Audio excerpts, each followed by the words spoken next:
वसुदेवसुतं देवं कंसचारोमर्दनं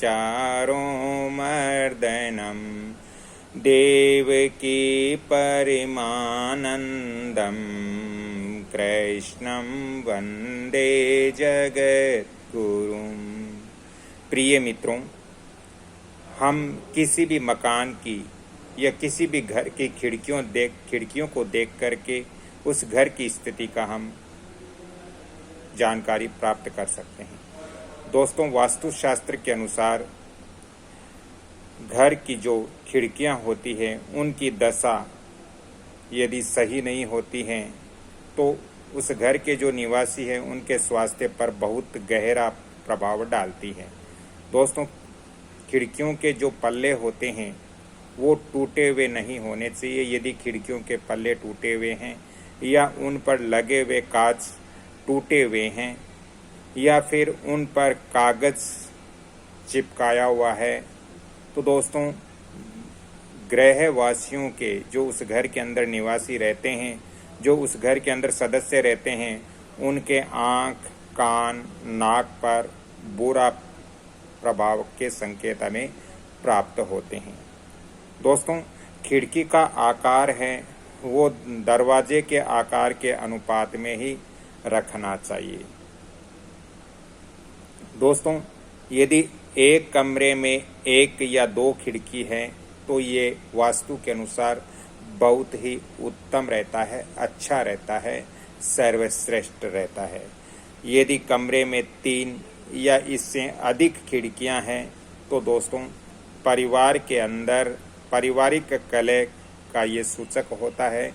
इसलिए अपने जो मकान है या जो कमरा है उसके अंदर 1 या 2 खिड़की से ज़्यादा हमें खिड़कियां नहीं रखनी चाहिए वास्तुशास्त्र के अनुसार। दोस्तों, खिड़कियाँ जो होती हैं वो दरवाजे से छोटी होनी चाहिए, क्योंकि खिड़की और हमारे घर के जो दरवाजे का संबंध है वो संतान और माँ बाप के रिश्ते के स्वरूप होता है। जैसे घर के अंदर संतान और माँ बाप का रिश्ता होता है, वैसे ही खिड़की और दरवाजे हैं उनका आपस में संबंध रहता है। दोस्तों, यदि खिड़की का आकार दरवाजे के आकार से बड़ा होगा तो खिड़की से प्रवेश करने वाली जो वायु है या खिड़की से जो प्रवेश करने वाली ऊर्जा है और दरवाजे से प्रवेश करने वाली वायु या दरवाजे से प्रवेश करने वाली ऊर्जा कमजोर पड़ जाएगी, क्योंकि घर की खिड़की बड़ी होगी तो जो खिड़की से वायु घर के अंदर प्रवेश कर रही है वो दरवाजे से वायु जो प्रवेश कर रही है उससे शक्तिशाली होगी। इससे पारिवारिक अशांति का वातावरण घर में निर्मित होता है। दोस्तों, ऐसे कमरे में निवास करने से, ऐसे कमरों के अंदर जो बच्चे निवास करते हैं वो अपने माता पिता की आज्ञा कभी भी नहीं मानेंगे, अपने माता पिता की अवहेलना करेंगे।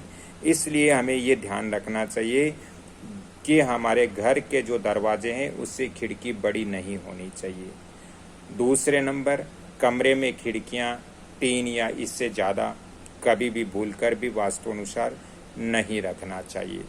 नंबर अगला, दोस्तों, खिड़कियां हैं वो हम यदि हमारे घर के अंदर सम संख्या में रखें तो ये सर्वश्रेष्ठ रहता है।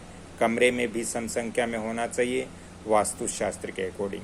दोस्तों, अगले वीडियो में मैं आपको इसके बारे में और जानकारी दूंगा। यदि मेरी आज की जानकारी अच्छी लग रही है, कुछ वास्तु जानकारी आपको प्राप्त हो रही है, तो आप इस वीडियो को लाइक, शेयर, सब्सक्राइब जरूर करें और एक जो घंटी का निशान है उस पर भी क्लिक करें ताकि मेरा भी मनोबल बढ़ेगा और मैं आगे भी ऐसे वास्तु और ज्योतिष के जो नियम है वो आपको बताता रहूँगा।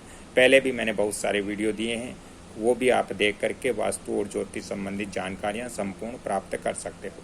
यदि ज़्यादा ही वास्तु और ज्योतिष संबंधित आपको परामर्श चाहिए तो आप मेरे फ़ोन नंबर भी नोट कर सकते हो 7901718402। अगली कड़ी में फिर मिलता हूँ, तब तक के लिए मैं आपसे क्षमा चाहता हूँ। और आप अपनी जो घर की खिड़कियाँ हैं उसकी ओर ध्यान ज़रूर दें, कहीं दरवाजे से बड़ी तो नहीं है, या कहीं वास्तुशास्त्र के अंदर जो मैंने बताई है उससे कहीं अधिक संख्या में तो नहीं है, या वो जो खिड़कियां हैं टूटी फूटी या खंडित तो नहीं है। इन सब चीज़ों की हमें जानकारी होनी चाहिए, क्योंकि ये जो वास्तु दोष होते हैं इससे घर का माहौल खराब होता है। इसलिए घर के अंदर वास्तु दोष बिल्कुल भी नहीं रखना चाहिए। जय श्री कृष्ण, धन्यवाद। अगली कड़ी में फिर मिलता हूँ, तब तक के लिए आपसे क्षमा चाहता हूँ। धन्यवाद।